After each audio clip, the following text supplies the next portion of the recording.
Palabras de Esperanza es presentada por Comunidad Cristiana Pueblo de Dios, junto a Marcos Tadeo.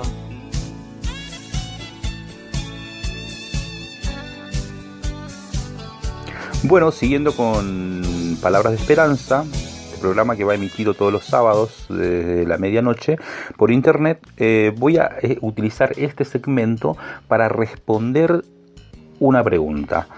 La de María Estela Galloso, que ella nos escucha por internet desde Colombia y envió un audio al WhatsApp habilitado para los oyentes de este programa.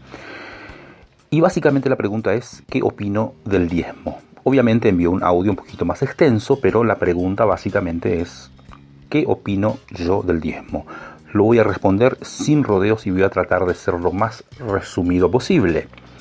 A ver, en la Biblia, en el Antiguo Testamento, tenemos básicamente 4 tipos de diezmos.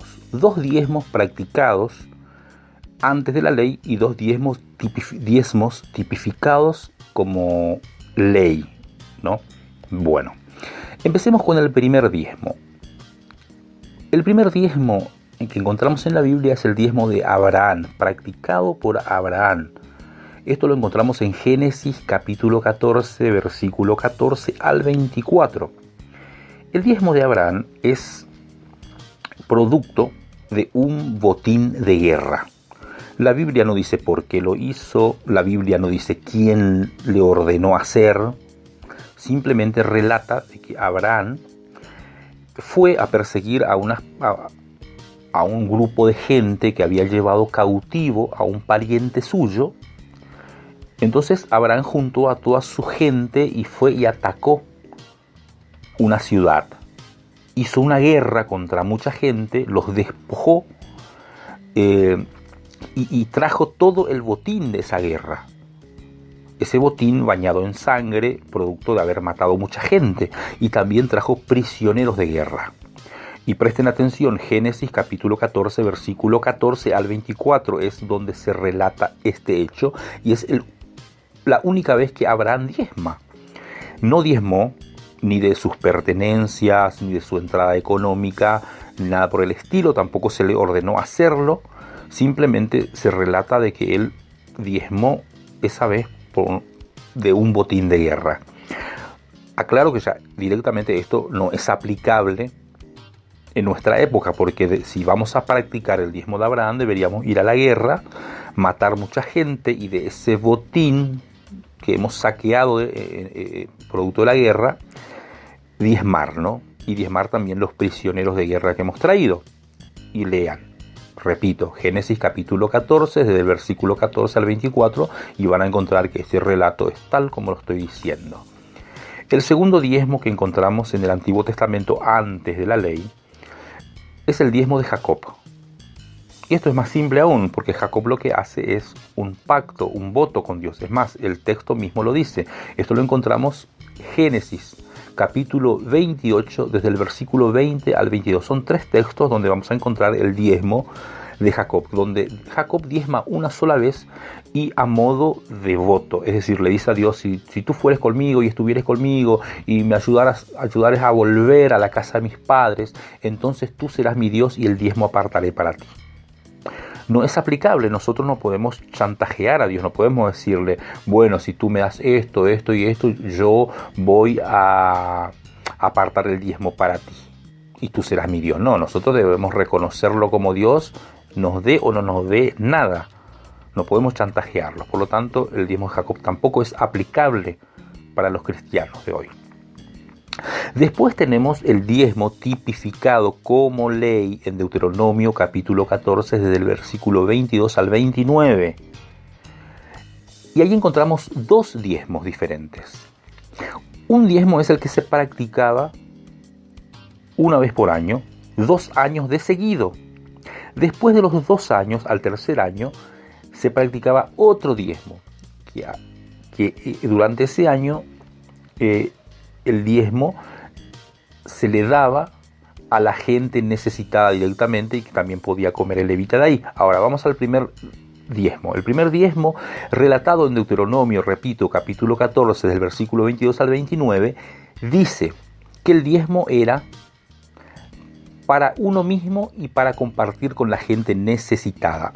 Es decir, uno agarraba todo el diezmo de un año, y aclaro, el diezmo la ley del diezmo iba dirigida solamente a la gente que se dedicaba a sembrar la tierra, es decir, a los agricultores y también a los ganaderos, a los que criaban animales, vacas, ovejas y otros animalitos, ¿no? Solamente era para ellos, y los que cuidaban animales no diezmaban de los animales, lo que hacían era dar las primicias, es decir, la primera vaca, la primera oveja, se la daban a Dios. Y los que sembraban la tierra, lo que hacían era dar el 10% del producto de la tierra. ¿Y qué hacían con el diezmo? 2 años de seguido lo que hacían era agarrar todo el diezmo de la cosecha de un año y lo llevaban hasta el lugar donde estaba el templo, en Jerusalén. A Jerusalén lo llevaban, ¿no? ¿Y qué hacían con el diezmo? Lean Deuteronomio capítulo 14 del versículo 22 al 29 y van a encontrar que lo que hacían con el diezmo era un banquete gigante para comer. El mismo diezmista comía con su familia e invitaba al extranjero, al pobre, a la viuda, al huérfano y en última instancia al levita para que coman con ellos, todos juntos. ¿Se entiende? No era el diezmo destinado al templo, ni se le daba al levita, ni se usaba el diezmo para edificar el templo. De ninguna manera. Y dice que si el camino era muy largo, obviamente, porque Israel era grande, y tendrían que viajar de un extremo de Israel para llegar hasta Jerusalén, lo que pide en Deuteronomio es que vendieran todo el producto del diezmo, y que con ese dinero fueran hasta Jerusalén, y que en Jerusalén compraran con ese dinero las cosas que ellos necesitaban o sentían en su corazón. Comida, carne, vino, y que con eso hicieran un banquete grande e invitaran a la gente necesitada a comer con ellos. El otro diezmo se practicaba después de esos 2 años, simplemente se sacaba fuera de la ciudad y se le destinaba a la gente necesitada y al levita. Ahora, muchos utilizan Malaquías capítulo 3 del versículo 6 en adelante para decir que ese diezmo no es de la ley porque está en Malaquías, cuando el diezmo de Malaquías es una exhortación a cumplir con lo que está en Deuteronomio, es decir, Malaquías exhorta a cumplir con la ley de Moisés. O sea que el diezmo que te exige Malaquías es el mismo diezmo que está en Deuteronomio capítulo 14 versículo 22 al 29. Entonces, a ver, por eso dice Malaquías, trae todos los diezmos al alfolí y haya alimento en mi casa. ¿Qué quiere decir esto? Que el diezmo era en productos de la tierra, en comida, y por eso pedía Malaquías que se traigan los diezmos para que haya alimento en la casa de Dios, es decir, comida para el pobre, para el necesitado. Hoy día te dicen no, que eso es en sentido espiritual y que el alimento en la casa de Dios es la palabra de Dios. Y eso es mentira, eso no dice la Biblia. La Biblia habla del diezmo en comida real, comida que se come por la boca. ¿Estamos? Y ahora, ¿por qué esto no es aplicable hoy en nuestra época, en nuestra fecha?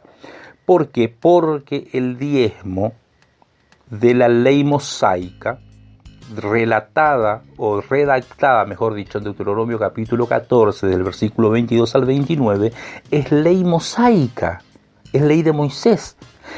Y en Gálatas, en el Nuevo Testamento, en el capítulo 3, versículo 1, en adelante hasta el 10, encontramos que nosotros ya no estamos bajo la ley. Y el versículo 10 directamente dice que cualquiera que dependa de la ley de Moisés está bajo maldición. Cualquiera que quiera practicar la ley mosaica está bajo maldición. Por lo tanto, practicar el diezmo es ponerse bajo la ley, bajo el yugo de la ley, y automáticamente uno pasa a estar bajo maldición y no bajo bendición como muchos predican.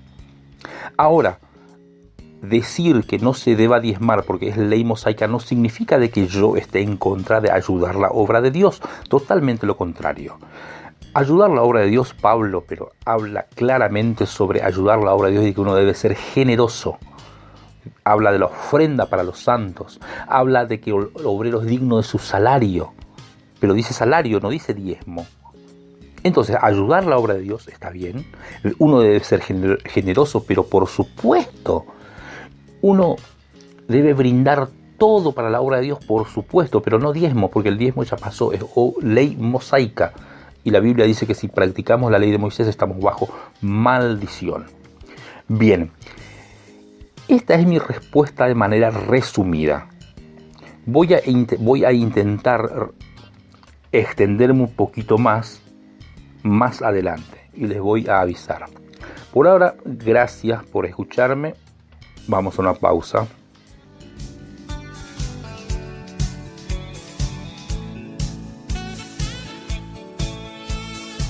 En Facebook encontrarás las páginas de Marcos Tadeo y la de Comunidad Cristiana Pueblo de Dios. Correo electrónico comunidadmarcostadeo@gmail.com. WhatsApp. No olvide anteponer el signo más, luego 54 11 68 96 34 60. Y en YouTube Marcos Tadeo TV.